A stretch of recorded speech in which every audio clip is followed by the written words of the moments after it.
First time మనం meet అయినప్పుడు మనకు తెలియని వాళ్ళని లేదా మనకన్నా పెద్దవారిని, పెద్ద అంటే ఇక్కడ వయసులో కాదండి, డిజిగ్నేషన్లో కానీ ఇంక వేరే వేరే విషయాల్లో వాళ్ళు మనకన్నా సుపీరియర్స్ అయితే వాళ్ళని వాట్స్ యువర్ నేమ్ అని అడగకూడదు.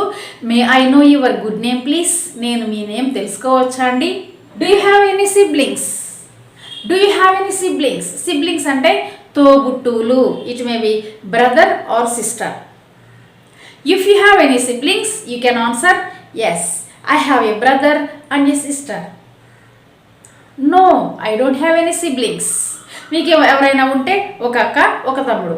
అక్క తమ్ముడు అన్నప్పుడు అక్క ఎల్డర్ సిస్టర్, చెల్లి యంగర్ సిస్టర్, అన్నయ్య ఎల్డర్ బ్రదర్, తమ్ముడు యంగర్ బ్రదర్. ఇవి తెలిస్తే మనం ఈజీగా వాళ్ళకి ఆన్సర్ చేయొచ్చు. How was your day? మీ రోజు ఎలా గడిచింది అంటే నిన్న మీరు ఎలా గడిపారు.